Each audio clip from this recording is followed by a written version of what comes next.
നമസ്തേ. ഹിന്ദു ഐക്യവേദി സംസ്ഥാന അധ്യക്ഷ KP ശശികല ടീച്ചർക്കെതിരെ സംസ്ഥാന സർക്കാർ എടുത്ത കേസും തുടർ നടപടികളും ഹൈക്കോടതി സ്റ്റേ ചെയ്തു. ശശികല ടീച്ചറുടെ അഭിഭാഷകൻ അഡ്വക്കേറ്റ് V. സജിത് കുമാർ മുഖേന ടീച്ചർ നൽകിയ ഹർജിയിലാണ് ഹൈക്കോടതിയുടെ ഈ നടപടി. വിശദമായ വാദം കേട്ടതിനു ശേഷം മാത്രം നടപടികൾ ആരംഭിക്കുകയുള്ളൂ. 3 മാസത്തേക്കാണ് സ്റ്റേ ചെയ്തത്. ജസ്റ്റിസ് CS ഡയസ് ആണ് ഇടക്കാല ഉത്തരവ് പുറപ്പെടുവിച്ചത്. ഹിന്ദുക്കളെ അതിപൈശാചികമായി പീഡിപ്പിക്കുകയും വംശഹത്യ നടത്തുകയും ചെയ്ത മാപ്പിള കലാപത്തിന് നേതൃത്വമേകിയ വാര്യംകുന്നത്ത് അഹമ്മദ് ഹാജിക്കെതിരെ നടത്തിയ പ്രസംഗത്തിന്റെ പേരിലാണ് ഹിന്ദു ഐക്യവേദി മുഖ്യ രക്ഷാധികാരി KP ശശികല ടീച്ചർക്കെതിരെ പിണറായി സർക്കാർ കേസെടുത്തത്. ഹിന്ദു വംശഹത്യ നടത്തിയ വാര്യംകുന്നിനെ സ്വാതന്ത്ര്യ സമര സേനാനിയായി ചിത്രീകരിക്കാനും മലപ്പുറത്ത് ഇയാൾക്ക് സ്മാരകം പണിയാനുമുള്ള ജില്ലാ പഞ്ചായത്ത് നീക്കത്തിനെതിരെ 2022 ആഗസ്റ്റ് 31 കുന്നുമ്മലിൽ നടന്ന പ്രതിഷേധ ധർണയിൽ ശശികല ടീച്ചർ പ്രസംഗിച്ചത്. വാര്യംകുന്നത്ത് അഹമ്മദ് ഹാജി 1921 നടന്ന മാപ്പിള ലഹളയുടെ മുന്നിലുണ്ടായിരുന്നു. അയാൾ ഹിന്ദുക്കളെ നിഷ്കരുണം കൂട്ടക്കൊല ചെയ്തു. അതിൽ ഗർഭിണികളായ സ്ത്രീകളും കുട്ടികളും വൃദ്ധരും ഒക്കെ ഉണ്ടായിരുന്നു. ഹിന്ദുക്കളെ മതം മാറ്റി, സ്ത്രീകളെ ബലാത്സംഗം ചെയ്തു, ഒരുപാട് പേരെ കൊല്ലാക്കൊല ചെയ്ത് ജീവച്ഛവമാക്കി. നിരപരാധികളായ ഒരുപാട് ഹിന്ദുക്കളെ ദ്രോഹിച്ച ഇല്ലായ്മ ചെയ്ത ഒരാൾക്ക് വേണ്ടി ഇത്തരമൊരു സ്മാരകം നിർമ്മിക്കുമ്പോൾ അതിനെതിരെ ലോകത്തെ മുഴുവൻ ഹിന്ദുക്കളും ജനാധിപത്യ വിശ്വാസികളും രംഗത്ത് വരുമെന്നാണ് ശശികല ടീച്ചർ പ്രസംഗിച്ചത്. ഹിന്ദുക്കളെ ഇനിയും കുത്തി നോവിക്കണോ എന്നും അനന്തരഫലം എന്തായിരിക്കുമെന്നും ചിന്തിച്ചിട്ടുണ്ടോ എന്നും ടീച്ചർ ചോദിച്ചു. ഇതിന്മേലാണ് ടീച്ചർക്കെതിരെ സർക്കാർ കേസെടുക്കാൻ കാരണം. വാര്യംകുന്നൻ ചെയ്തു കൂട്ടിയ ഭീകരതകളെ പറ്റിയുള്ള ചരിത്ര വസ്തുതകളാണ് ടീച്ചർ പറഞ്ഞതെന്നും ഡോക്ടർ BR അംബേദ്കർ അടക്കം പ്രമുഖരുടെ പുസ്തകങ്ങളിലും ഇക്കാര്യങ്ങൾ ഉണ്ടെന്നും ശശികല ടീച്ചറുടെ അഭിഭാഷകൻ അഡ്വക്കേറ്റ് സജിത് കുമാർ കോടതിയിൽ വിശദീകരിച്ചു.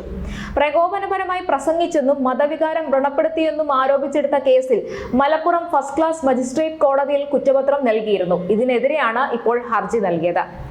ഇതെല്ലാം കാണുമ്പോൾ മനസ്സിലാകുന്നത് കേരളത്തിൽ നഗ്നമായി നടക്കുന്ന മുസ്ലിം പ്രീണനം തന്നെയാണ്. അതിനായി ഇവിടുത്തെ ഭരണപക്ഷവും പ്രതിപക്ഷവും തമ്മിൽ മത്സരിക്കുകയാണ്. ഇടതു വലത് ടീമുകൾ നടത്തുന്ന ജിഹാദി പ്രീണനം കണ്ടില്ലെന്ന് നടിക്കാനാവില്ല. ധീരദേശാഭിമാനികളായ ധാരാളം സ്വാതന്ത്ര്യ സമര വീരന്മാരുള്ള ഈ നാട്ടിൽ ഇത്തരമൊരു കൂട്ടക്കുരുതി നടത്തിയ കൊടും ഭീകരനെ ആദരിക്കാനും സ്മാരകം പണിയാനും കേരളത്തിലെ ഇടതു വലത് നേതാക്കൾ മത്സരിക്കുമ്പോൾ അത് നോക്കി നിൽക്കാനാവില്ല. ഒരു ശശികലയല്ല, അതിനെതിരെ 1000 ശശികലമാർ മുന്നോട്ട് വരും, പ്രതികരിക്കും. ഇതെല്ലാം കാണുമ്പോൾ മനസ്സിലാകുന്നത് കേരളത്തിൽ നഗ്നമായി നടക്കുന്ന മുസ്ലിം പ്രീണനം തന്നെയാണ്. അതിനായി ഇവിടുത്തെ ഭരണപക്ഷവും പ്രതിപക്ഷവും മത്സരിക്കുകയാണ്. ഇടതു വലത് ടീമുകൾ നടത്തുന്ന ജിഹാദി പ്രീണനം കണ്ടില്ലെന്ന് നടിക്കാനാവില്ല. ധീരദേശാഭിമാനികളായ ധാരാളം സ്വാതന്ത്ര്യ സമര വീരന്മാരുള്ള ഈ നാട്ടിൽ ഇത്തരമൊരു കൂട്ടക്കുരുതി നടത്തിയ കൊടും ഭീകരനെ ആദരിക്കാനും സ്മാരകം പണിയാനും കേരളത്തിലെ ഇടതു വലത് നേതാക്കൾ മത്സരിക്കുമ്പോൾ അത് നോക്കി നിൽക്കാനാവില്ല. ഒരു ശശികലയല്ല, അതിനെതിരെ 1000 ശശികലമാർ മുന്നോട്ട് വരും, പ്രതികരിക്കും.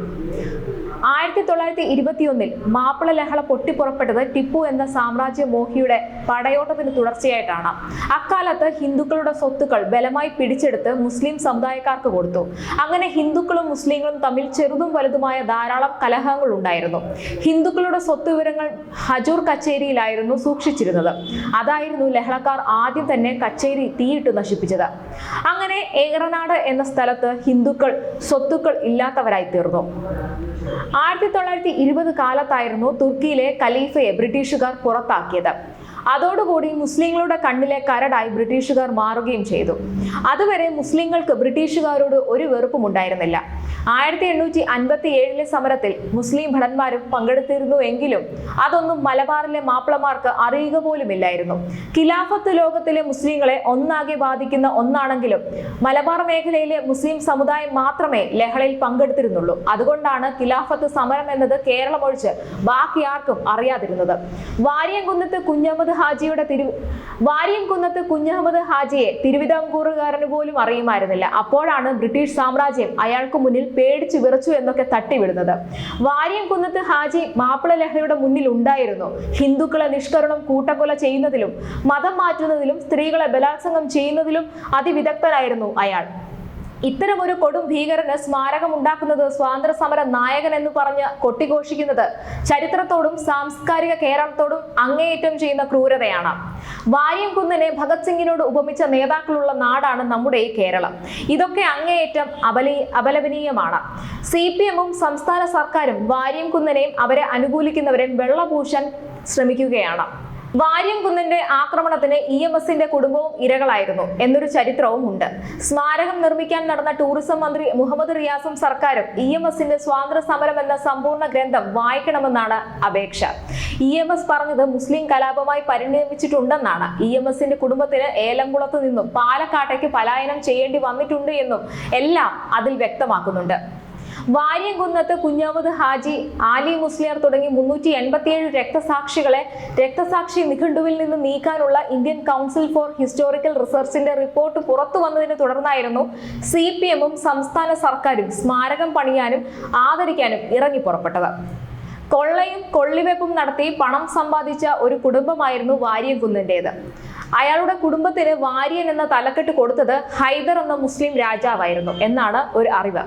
1921 ആഗസ്റ്റ് മാസം വരെ ഒരു കവലച്ചട്ടമ്പിയും ക്രൂരനുമായി നടന്നിരുന്ന വാര്യംകുന്നൻ ബ്രിട്ടീഷുകാരുടെ കണ്ണിലെ കരടായത് അവരോട് സന്ധിയില്ലാ സമരം ചെയ്തുകൊണ്ടായിരുന്നില്ല, മറിച്ച് ഒരു കുപ്രസിദ്ധ കൊള്ളക്കാരനായതുകൊണ്ടാണ്. ഈ വാര്യംകുന്നത്ത് അഹമ്മദ് ഹാജിയെ വീര നേതാവാക്കി ചിത്രീകരിച്ച് സ്മാരകം പണിയുന്നതിന് ഒരൊറ്റ കാര്യമേ ഉള്ളൂ: മുസ്ലിം പ്രീണന രാഷ്ട്രീയം. ലക്ഷ്യം വോട്ട് ബാങ്ക്. മതേതരത്വം പൂത്തുലയുന്ന നാട്ടിൽ മതം തന്നെയാണ് ചിലർക്ക് പ്രധാനമെന്ന് നമ്മൾ മറന്നു പോകരുത്.